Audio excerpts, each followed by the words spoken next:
Hey guys, I'm Dave the Nomad Leduc and my wife Irina. We're in Canada. We're about to do an interview with the Hannibal TV. Watch this. I am with the current world Lethwei champion, Dave Leduc, and to start this interview off, you want to just tell us a bit about your childhood? Okay, yeah, you're right on the spot because, you know, I think every fighter or every person that lives a lifestyle, whatever, wrestling or fighting, or that like endures some kind of pain has a fucked up childhood, or at least some kind of childhood traumas. I was lucky. I had a good father, a good mother. They did their best, and I had everything that I wanted. You know, like if I wanted I was playing baseball. If I wanted a baseball glove, my dad made a point to give me the best glove possible. You know, we did have some altercations because I have a strong head and he's a strong head too. So we argued a lot, and I think it's really my passion for martial arts started when I got kicked out of the house at 18, 19 years old. They said like, okay, that's enough, we're arguing too much, and like it was getting physical. So just like my mom even said, you know, Dave, you have to go because it's just getting unbearable. So I just left, and that was a hard blow because I was like 18, 19, and financially, like where do you go, right? Like I was not like fully placed in life. I managed to do it for 2-3 years. Didn't speak to my 3-4 years. Didn't speak to my parents, and I really channeled my emotions through martial art. In Patenaude martial art, I started like training martial arts, and I think it helped me a lot not to become like a bum on the street. Otherwise, I would have fought in the bars. I would have, you know, get into some kind of trouble. So I think martial art really helped me stay on route, stay on the road to success. Were you a fight fan at all growing up? Or? I was playing baseball in the United States. I was a pitcher. Played in Pennsylvania, had scholarships, but I got like a good offer in the States for university at 17, and that's the same time I started like going out. Right. So they got the best of me, the alcohol, you know, going out, everything that comes with it. So I just, what I was gonna say, I decided to stop baseball, and I stayed because I had to travel a lot, and I just started playing, doing martial arts, which it was in my hometown. It was easier. And you started training here. Yep. Yeah, right away, and the rest is history. Actually, what's funny is I was doing a lot of grappling. I love, sambo, and I was doing like all kind of no-gi. And I remember saying to my Sifu, said, I don't want to do stand-up. Because I felt comfortable, you know, do all these things. And he said, no problem. And you know, it's funny that now I just focus on my striking and focus on my stand-up. Yeah. I'm actually the same. I used to like grappling, and now I like, once you start hitting people, right? Exactly. You get used to it, you get hooked. So you want to tell us about your Sifu here a little bit? Yeah, well, you know, he really was like a father figure for me at a time that I was like not talking to my family, and it really was giving me a lot of advice, not only in fighting, but you know, like you said in the seminar today, we stayed a lot after late night class, and after class we spoke for hours, and you know, give me advice on life. Well, I don't think he even knew that he was giving me advice that some people implement it, some people don't. I really made a point to, when he said something, I implemented in my life. You know, I always found it funny that people, you know, I never missed a payment, and I'm all finding out people that, you know, they miss payment for their martial arts, but they go to the club and they spend hundreds of dollars in one night. That's like twice the money you should pay for a martial art. And so I always made a point to have enough money to pay for. I always paid for my own membership, right? Most kids at my age, their parents were paying. Yeah. I didn't have that luck, so I always made sure I had enough. And but yeah, that's just he's been a really a role model for me, either like both in life and in martial arts. Is it true that at 19 you were managing a nightclub and owning a limousine company? Yeah, it's true. Where'd you get that? That's on your Wikipedia. That's really impressive. Yeah. Okay. Yeah, it's true. I started as a busboy at a club, and I moved my way up because I like to talk to people. I had a facility with talking to people and, you know, relating, calming people down as well. So I became like a host. Right. I was managing host of the club, and everybody had to pass through me. You know, they were Hells Angels. Everybody that wanted to run the club, well, they had to pass through me, and it was just always like a surprise. I was that young kid at the door. It was the biggest nightclub in Ottawa, actually. Oh yeah, what was it called? Soto. Okay. It was in Ottawa. It's closed now, but it was cool. And then at the same time, I got the idea, because I always like luxury and everything. And I said, everybody's calling me for because I was in charge of bottle service, everything. So why not get you want a bottle service, you want a limousine at the same time. So I bought a limousine, and when people went through me for bottle service, I upsell them a limousine. So it was okay. It was cool. And I actually heard one of my friends actually, I guess, bounced at one of the clubs you were at, and he said you weren't actually much of an aggressive person in those days. Who do you speak to? I don't know if you remember Brian Villemere.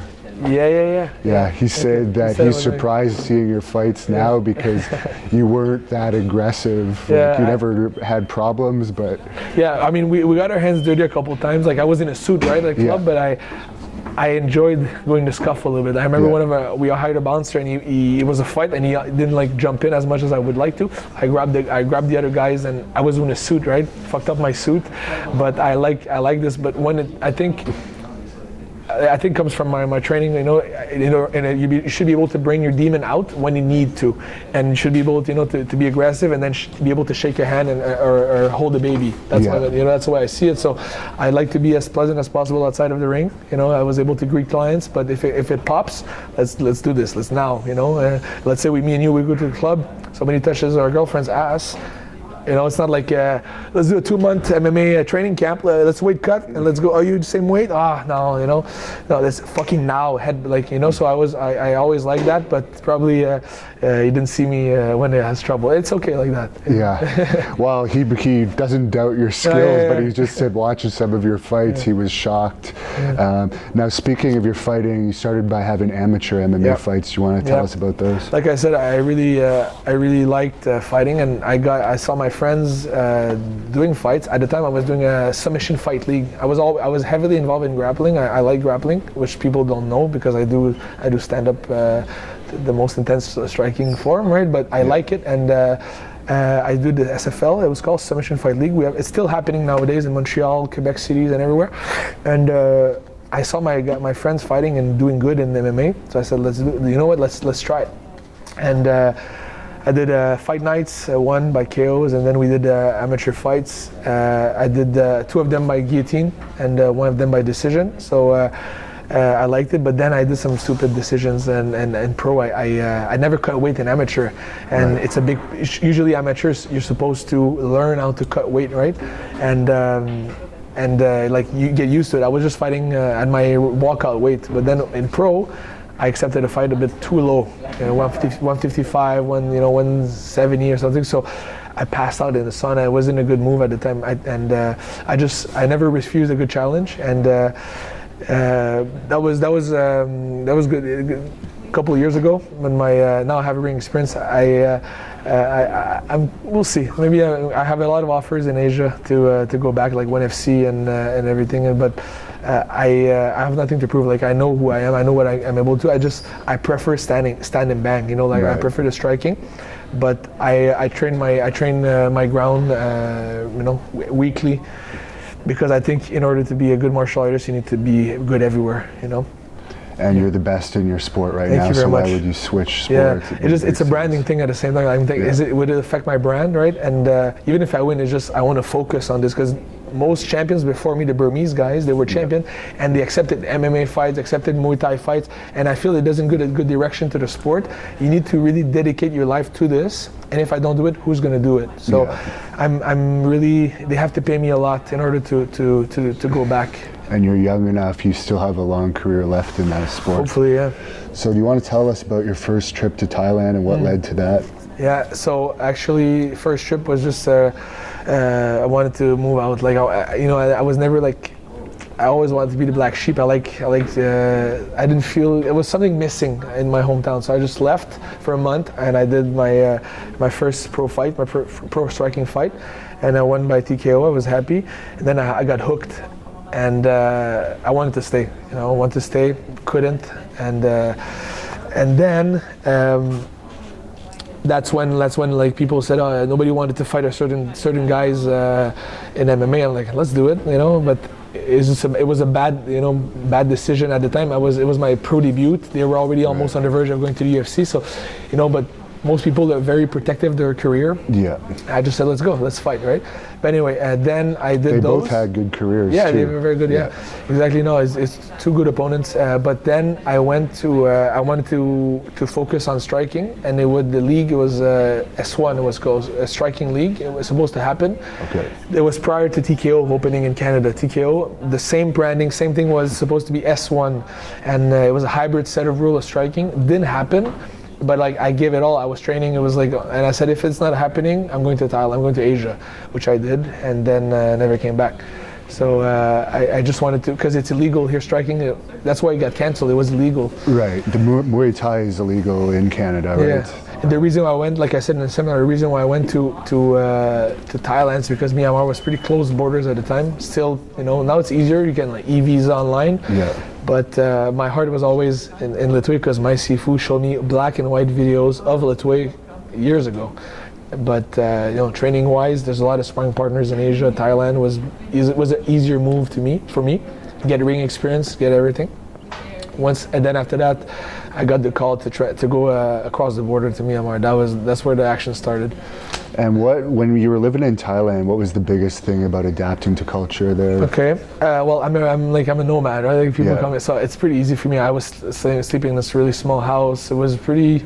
I like it. I don't mind like nothing. I love I can like luxury stuff. Like we live in Dubai right now, but I also don't mind like in a tent with nothing. I can. Now that I have my wife, we don't do the tent anymore. But like small quarters. Yeah. But I could adapt. Honestly, in Phuket, it was quite easy because the food is foreign. Everything is foreign. Everything is adapted for foreigners. They get millions of people every year, so it was very easy to adapt. Was the prison fight match before you moved? Yeah, exactly. I did tell us about that. So prison fight, that was pretty cool. I came up from a streak of winning, and they called me and said, "You want to do a prison fight?" I'm like, "Yeah," and it was against foreigners. So foreigners against former champions. They did bad moves. They went to drugs and stuff like that, and got arrested. You can be put in jail easy there, right? Yeah. Exactly. You do crack and you can go to prison, right? So it's, for many years. So they were actually good fighters, and they had a program in order to bring them out of the prison. If they don't do drugs, they don't do this, they can train and fight. And if they win fights, they can get sentence reduced. So that was that's cool. And when I came to Thailand the first time, I saw the Vice documentary on prison fight, and that's what got me hooked. I said, okay, I want to do this. I didn't know how. Found ways to talk with the promoters, and it happened. But then we go inside. The prison was, you go there's a courtyard. And I've never been in a prison. I don't want to go into prison either, but you go in a courtyard, it's full of guys, they're maximum security, so they're there for 10 years plus. Some murders, gang rape, drug use, drug selling, and I'm okay, that's gonna be cool. I was only with a friend of a Turkish guy, and if shit pops, you're just two guys, no phones, no nothing, inside the prison. But they were they were okay.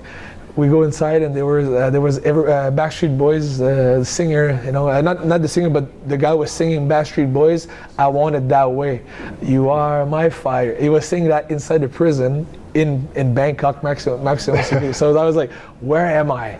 And he was before the prison fight, the guy was singing Backstreet Boys. Anyway, it's a country of contrast, and I was actually fighting with my friend was from Glory and Navar Bazanarov. He's a Glory fighter.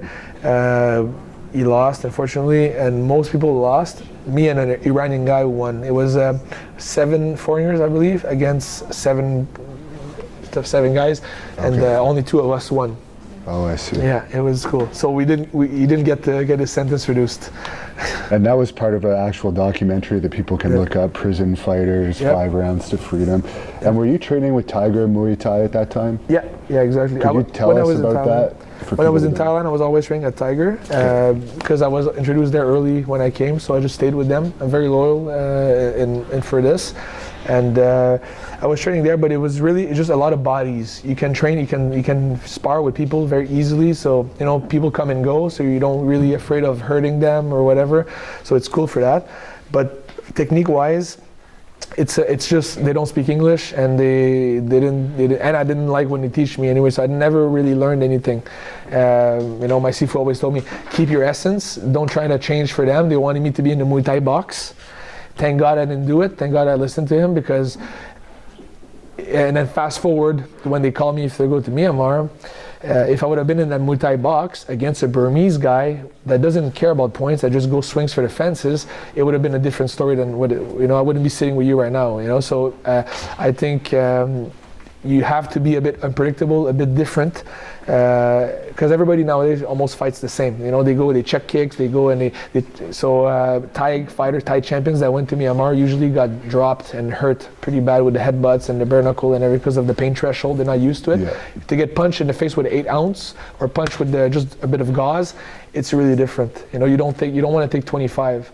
I think a lot of guys in fighting, they kind of get a sense of security of like, get punched in the face. It doesn't cut right away, you know, and it doesn't hurt as much. It's just like they kind of get, oh, it's okay. If I get caught a little bit, it's fine. In Lethwei, you don't even want to get caught once, because you know you're gonna feel it.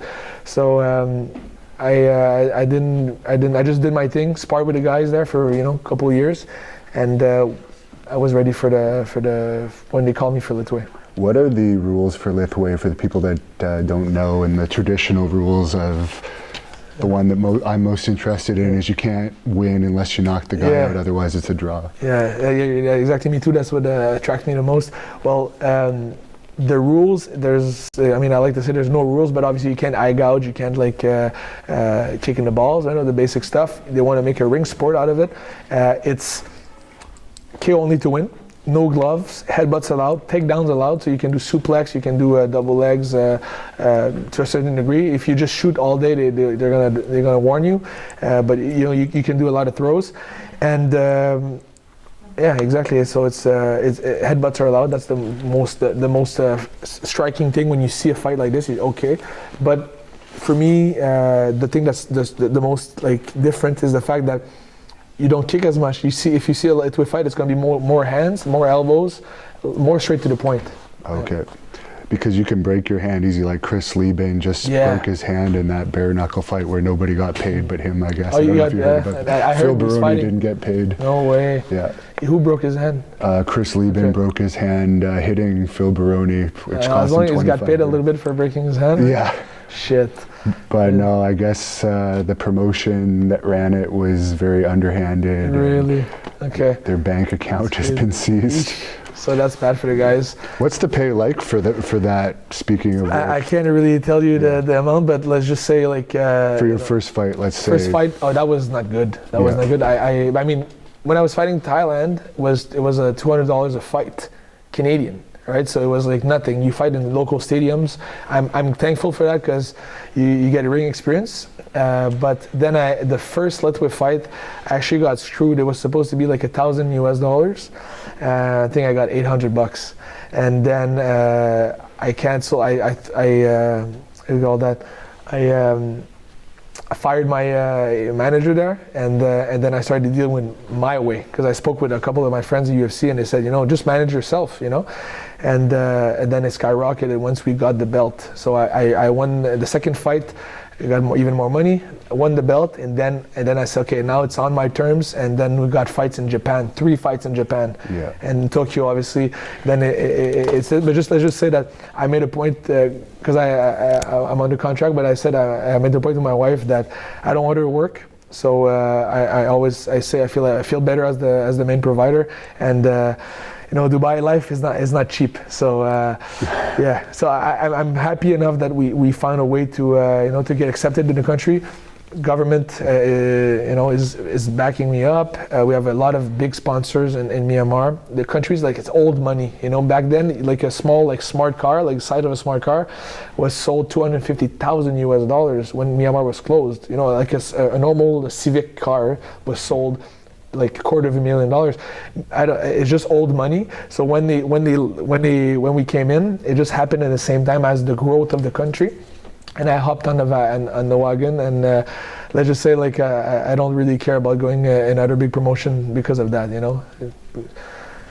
So what was the reaction to people when you had a draw with the world champion? My second fight? Yeah, your second fight there. Well, that was cool because first fight was with 2-2, and I dominated him, but it was a draw.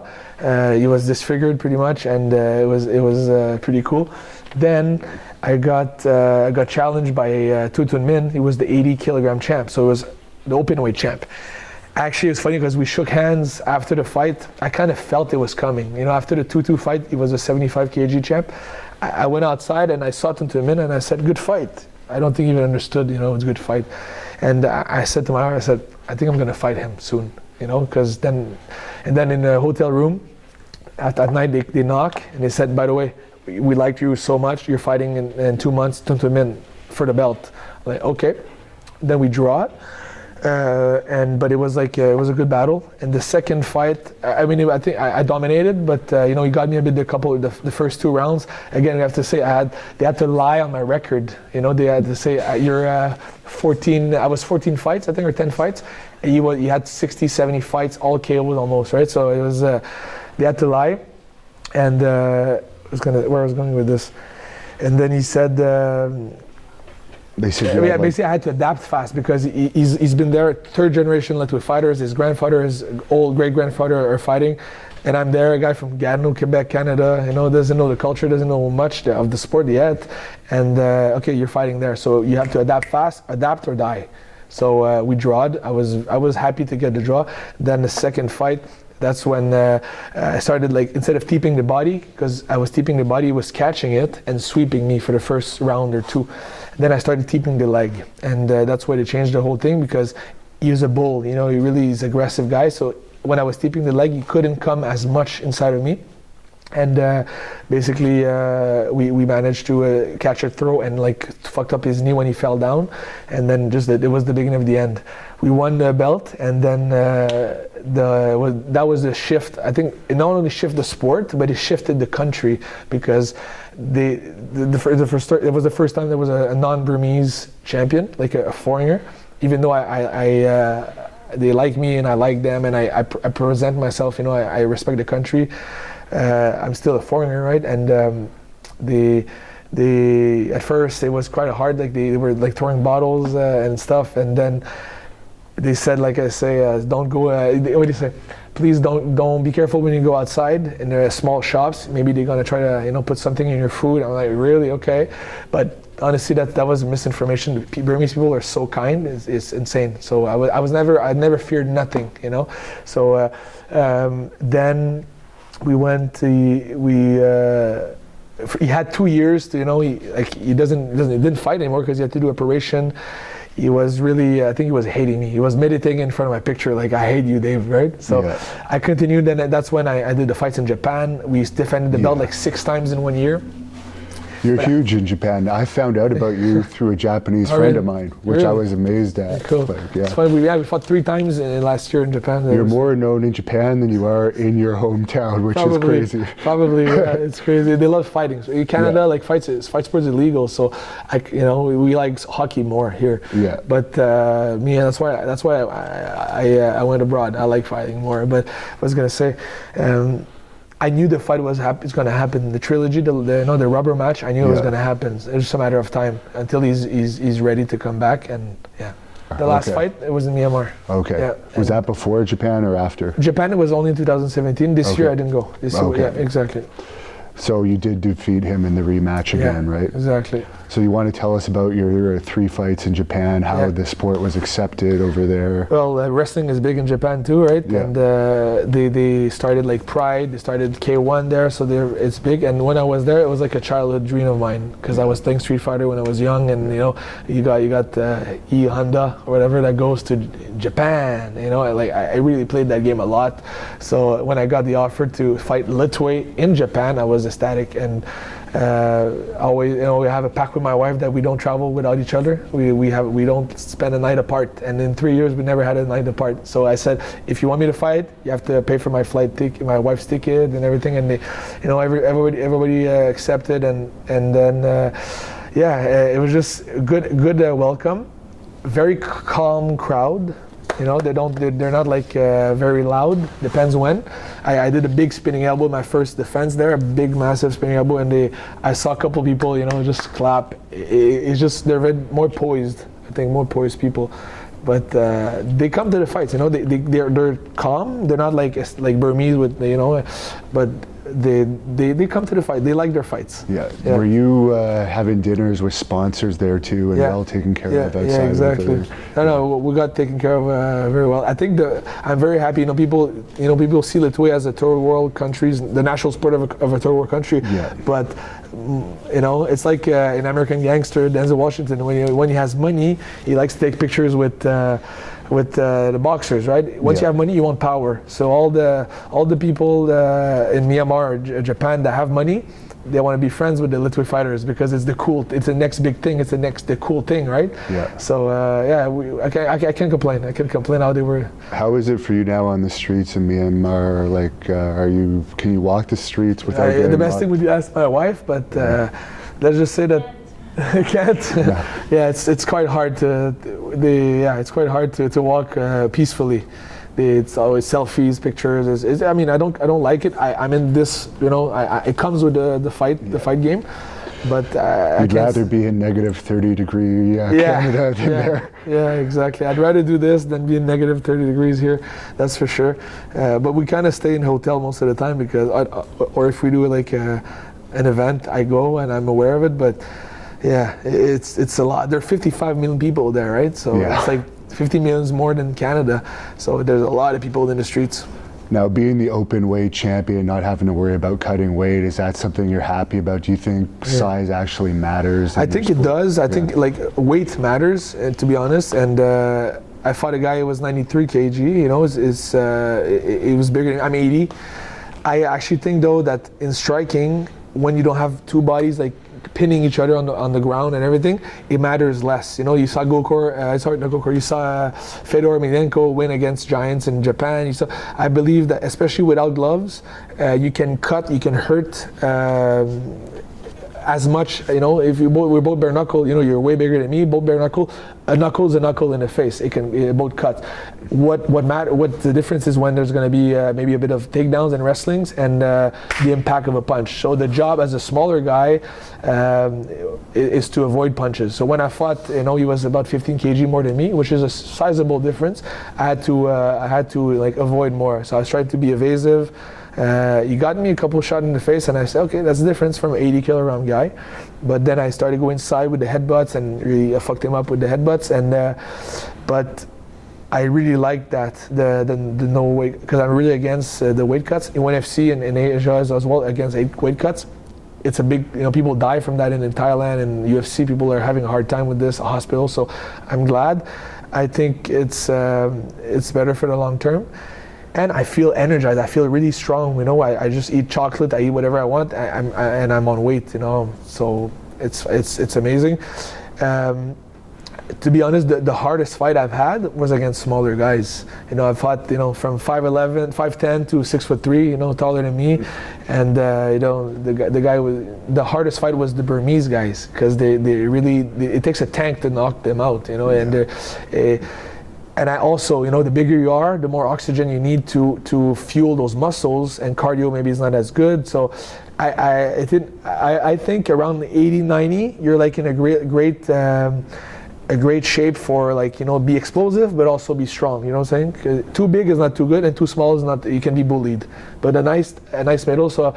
Like I said, I welcome any challenge and an open weight, and I'm ready for anybody. They're looking now Burmese wise. That was my last. That was the last guy to challenge me. So they're going to bring guys from other countries. You know, that we maybe Scoop. You know, they talk about many other retired guys that fight in bare knuckle, like former UFC fighters. So we'll see who comes up, who steps up to the plate. Especially now that you're on UFC Fight Pass, that would bring more eyes to it. Yeah, exactly. Do you want to tell us about your most recent Golden Belt Championship match? Yeah, so basically that's the Golden Belt. Basically, we we won this. You see, it's pretty rare to get the Canadian flag on a Burmese Lethwei belt. It's pretty cool to see this. So there was a Belarusian girl fighting Japan, a lot of Japanese guys, because Japan is big in Lethwei is big in Japan, Myanmar, Thai, and Congo.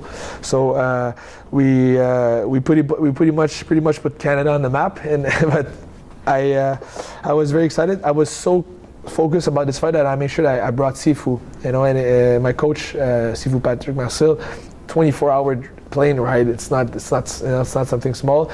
He came and we trained hard for this guy. It was Dieselek before Tutumin. Dieselek, he's a former Lupini Rajamadan Stadium champion, knocked out current Muay Thai champion Youssef Bougaman. So he was a legit guy, and I was ready for him. And we knocked. Actually, it's like I say, when you don't look for the knockout, it happens. You know?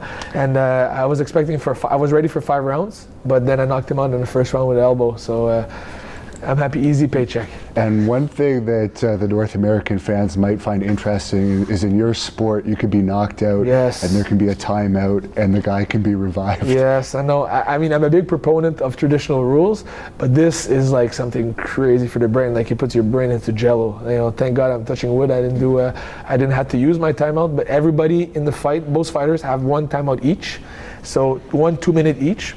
Before the 5th round. It cannot be used at the last round. It can be used from 1 to 4. And basically it's to take care of a cut, to get revived if something happens. And my opponents, they use them, and it's always crazy. Like, I just knocked him out. He's gonna take a 2-minute break, which I take a 2-minute break too. Then we go back at it. It's like, it's just insane. I mean, stressful too, I guess, as a fighter. And also as me, because I'm like, this guy now, he has nothing to lose. He's hurt, and like a scared animal, like I said in the seminar, a scared animal is very unpredictable animal. You don't know what's going to happen, so you can't just go again right away. You have to pace him a little bit. So it's very different. You really learn about yourself when you fight Lethwei, and if you're able to, your nerves and everything. But yeah, KO only to win, but you basically have to KO him twice. So last fight with Tutumin, I knocked him out in the first round with a big elbow. I still have a bit of water here, and they slap his face, bite his ear, pull the hair, like, wake up, buddy. And he got up, continued the fight. We finished the fight, so officially it scores as a draw. I'm like, fuck, I knocked him out, So I have always have a little bit something, but I'm just happy that I knocked him out, and because this guy is really hard to knock out, He's a tough guy, and but it's the rule. The rules are the rules. If I embrace traditional, I have to embrace the whole thing. But I would not be against removing this one, especially because it can be short careers, right? Right. It's not something that would be adapted if that was ever accepted in Canada or the U.S. Exactly. Now, you mentioned your wife a couple of times. When you search your name, there's lots of pictures of you two together, and I guess you had a public marriage. You want to tell us a little bit about your relationship? So basically, we met in Thailand. She went on a trip, and she never left. So we fell in love in Thailand, and then we went to fight, like I said, in Myanmar, and we really liked the welcome of the country there. We're really kind people, and the promoter said, if you win, because we got engaged basically after a fight in Myanmar, we got engaged in Myanmar at the Bagan. It's really nice temples there, like 10,000 temples. It's UNESCO protected. It's beautiful, and they made the newspaper, the headlines in the country. And we got engaged in Myanmar, and then the promoter said, well, he wanted to make a publicity stunt, obviously. He's like, if you win your belt, we're going to get married in Myanmar. Do you want to? I said, okay, let's do this. So I think we probably saved, 10, 20 grand, whatever. But he paid for the wedding after we won the belt. So it was 2 days after the fight. I still had like a small stitch, like I was still from the fight, right? And it was viewed like BBC. We didn't have anybody from our family that made the trip because it's Myanmar, 24-hour drive plane, and it was like only newspapers and TV, like BBC's, Times, anywhere. Because she's a model slash writer, I guess, for people that don't know, so she had some fame as well. Yeah, she's a very famous writer in Montreal, and people in Myanmar, they love, you know, like white flawless skin and blonde hair. So she really, when we walk on the street, I don't even think if they know me because of Lethwei, or they just because they recognize me and her because of her, because she stands out from the crowd, right? So you're beautiful, and basically I was gonna say, we got married there. Like, it was live on TV. It was broadcasted live on television. So it doesn't happen all the time. You know, you only need this and the royal weddings. Yeah. So it was pretty. That's how it felt actually. It felt like the royal wedding. Like we got coronated in Myanmar, and I think 30 million people. Something I heard somewhere, like 30 million people watched it. Like half the country. Wow, you know, and it was an experience because we didn't know anybody. Everybody, we couldn't kiss because it was very traditional, very like, it's very calm in Myanmar. You don't kiss in public and everything, and we got money from people we didn't know because it was full of journalists. They got money, got a microwave and like furniture. We left it all except the money. We left it all in the hotel room. Like, we had a bunch of microwaves and stuff. It was pretty funny wow. Story. Now, Myanmar, that's a totally different country. It's not even in Thailand, right? No, it's another country, yeah. Yeah, so for people that just don't know. So basically, you have India, you have Thailand, and in between, and like China here, and you have Thailand in between. There's 55 million people there, 50 plus million. It's a massive country. A lot of like mix of Indian and a lot of mix with Thais and everything, but it's a really cool culture. Very, it's what I always say is, it's funny because they're the calmest, the more generous, and very, very polite. Like, they shake your hand like this. They don't even look you in the eyes. And may I repeat your order, sir? Yes, because they were colonized by the British. Okay. That was called Burma. You probably know it as Burma. Yeah. But then it changed name, right? As they got independence, the Myanmar. Right. And they're the kindest I've met in all my travels, but in the ring, they have the most brutal sport in the world. So it's like very, contrast. And it sums up, for people at home watching this, it sums up the country. You know, you can get a Rolex shop next to huts. It's like contrast, the whole country. So I like it. Yeah. And how did you end up in Dubai now? Oh, that's funny. I mean, as much as I like the country, it's not yet quite ready for our standards of living yet. You know, like, there's a lot of electricity cuts. So when it rains, electricity cuts everywhere in the city, and for like hours at a time. So it's not that we do no AC, fridge goes out. Like, it was very hard, and we're going crazy. We lived in Myanmar. We tried for a couple of months because we wanted to open a gym there. I put the gym on the ice for now because we couldn't live there. I got an offer to go do a seminar in Dubai. We go there, me and my wife, and she's like, "Wow, this is different. It's like perfect."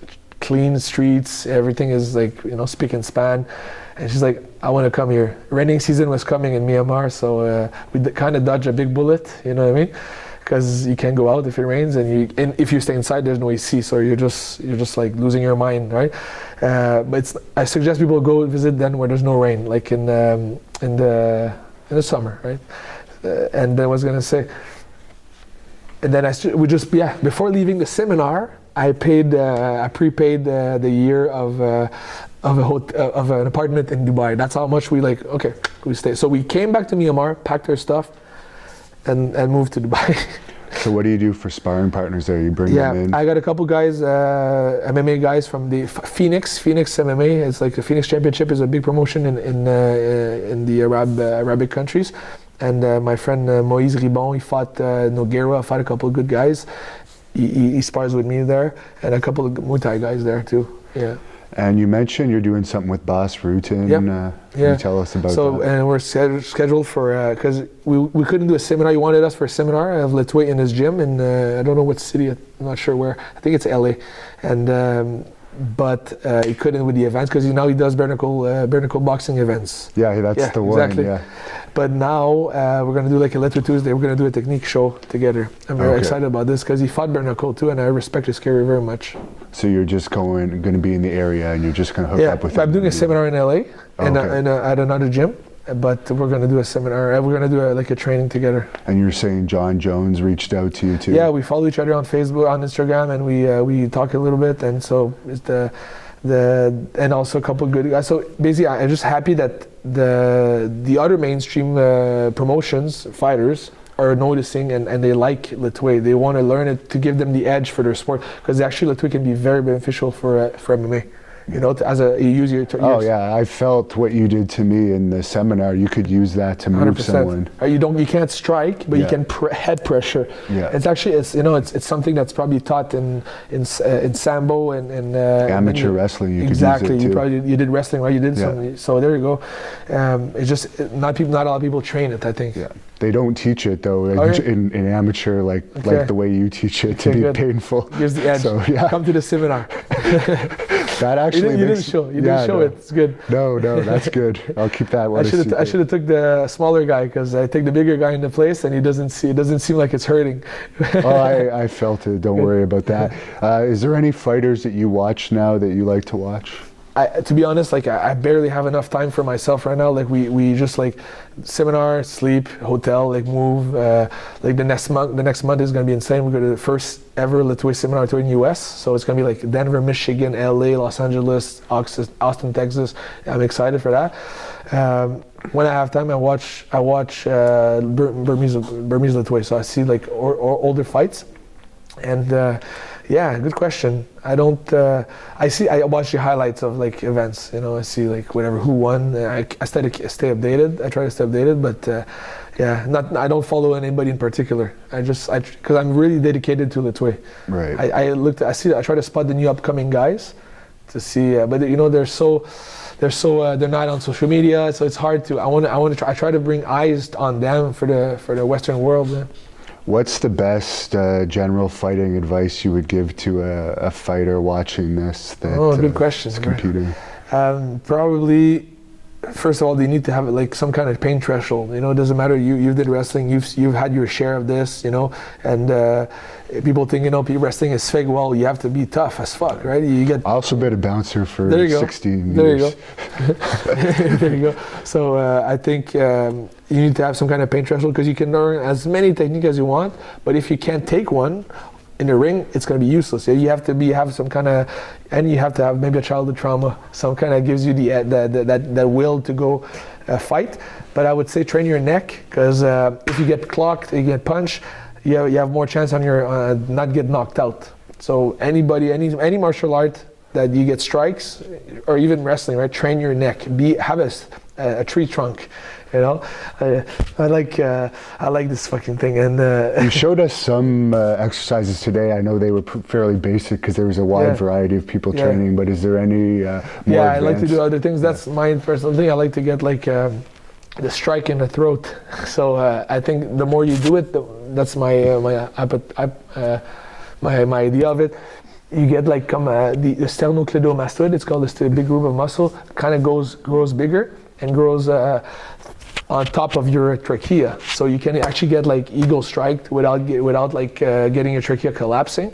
And this, it's not because I'm planning to get hit like this in the fight. It's just to kind of get the mental edge. You know, if you get it, it's very invasive. It's very like shit. I'm getting hit in the throat. The reflex is to stop this, right? So you kind of stay there. I did that with my bouncers when I was working at the club, and they couldn't last 1 or 2. You know, so you do this, and it keeps you ready for like a fight, because it's all about who wants it the most in a fight. You know, who wants it the most? Two guys, same size, same shape, same cardio. Who's gonna win? Well, chances are it's the guy that is the most hungry. Who there is, and especially nowadays, we're standing. You know, when you have the belt, you have all these guys wanting your spot. You have to be really hungry. And I heard you say in a French interview yesterday that you have to be a little sick in the head to be successful in your sport. You heard that, yeah. Yeah, I think in any way, you know, anybody that achieved anything successful in his life, would it be the best podcast, the best in wrestling, the best in Lethwei, you have to be a bit like obsessed. I think obsession is okay sometimes. You know, you have to be obsessed with something, with winning, or like a bit like crazy. You know, crazy in a good way, meaning like you can't stop at night because you have to do this. So you're obsessed with it. Obsession leads to being good at one thing. You know. And you've mentioned all your appearances throughout the U.S. Most of our viewers are actually in the U.S. Okay. So do you have a website or anything where people could look? Yeah, well, it's under construction yet, but it's going to be on the air soon. It's going to be LeducLethwei.com, but they can go on Facebook and see everything on my Facebook. It's at King Leduc.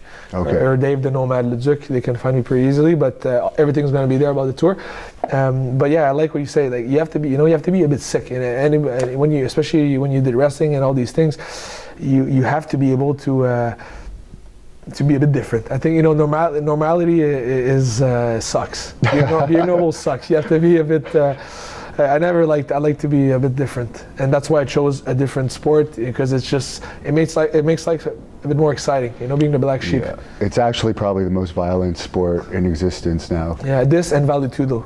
Yeah. I like Vale Tudo in Brazil because you can do headbutts too, and it's without nut gloves. shots too, right? Yep. In that one. So I think as Gary Goodridge told us about when we interviewed him.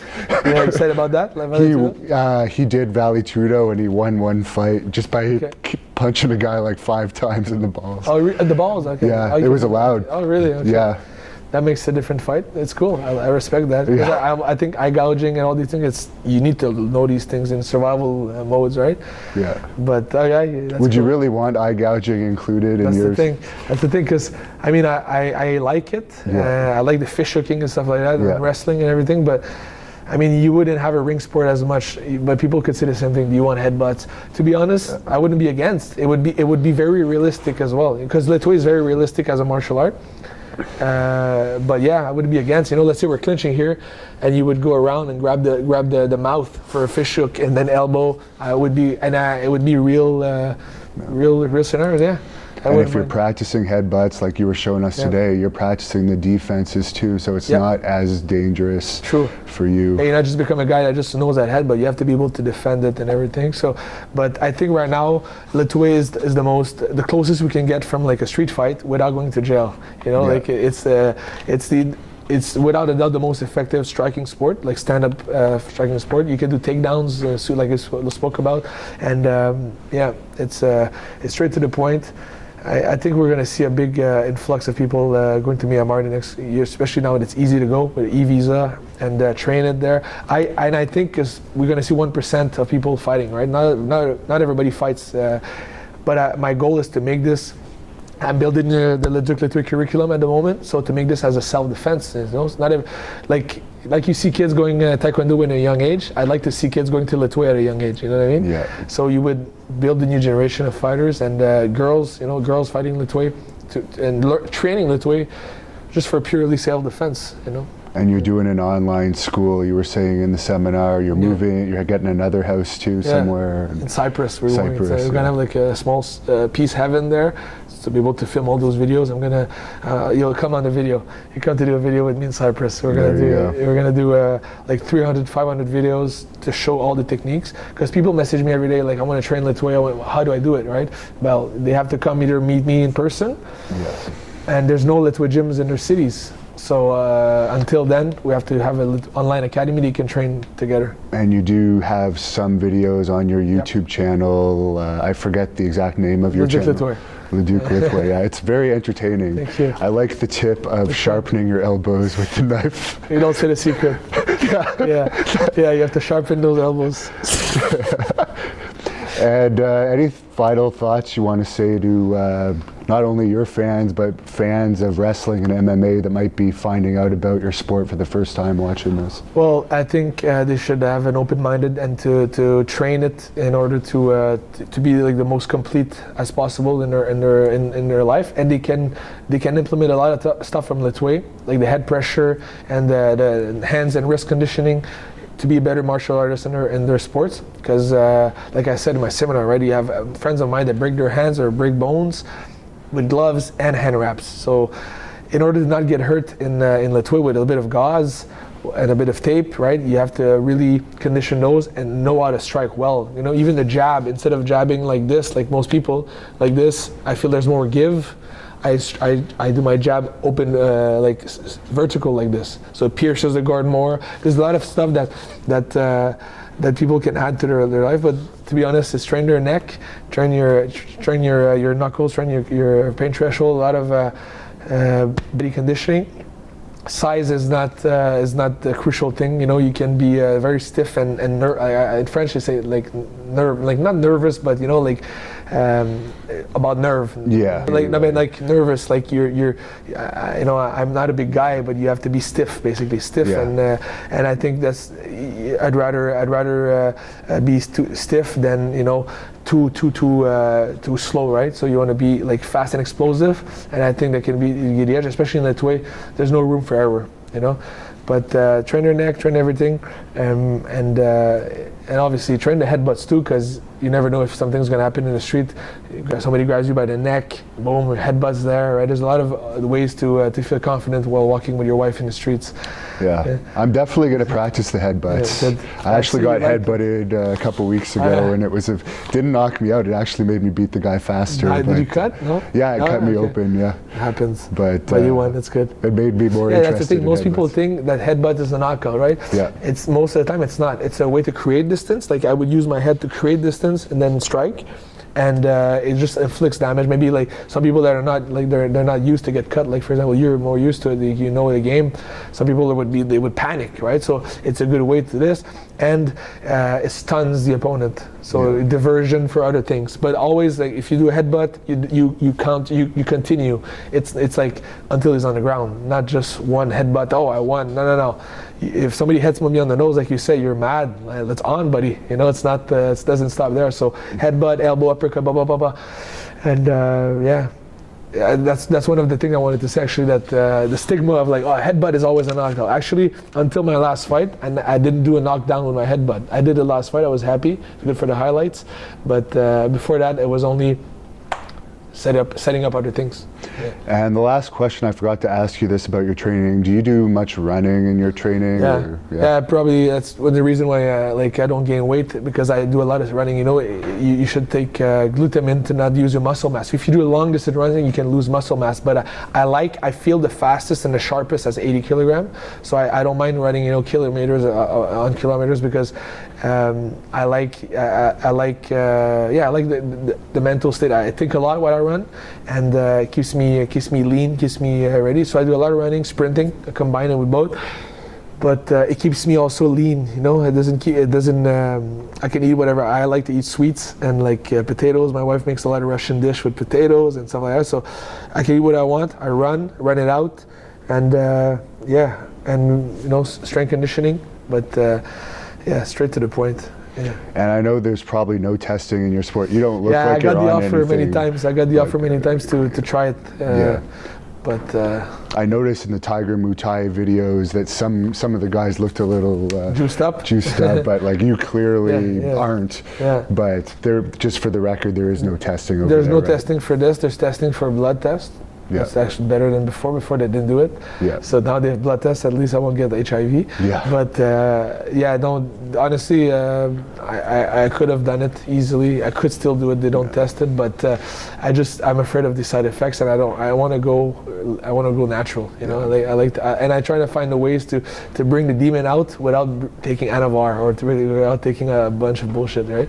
Yeah, and it'll slow you down too. True, I think so too. There's always side effects for anything, right? So. All right, well, we really appreciate you taking the time to speak with us, and we wish you the best of luck in your next title defense, which you want to tell us when it's going to be to close it? So supposed to have a fight in August. We'll see how it goes. There's a lot of things happening in the Lethwei world right now. Like, you know, we got on UFC Fight Pass. There's many promotions I want to open as well. I want to have mine eventually too. Probably do another podcast about that next year. But so that's the next thing. Probably title defense at least once this year. And but like I said, I want to fight less because I want to have a family soon with my wife. So less, and you know, you make it count. And exactly.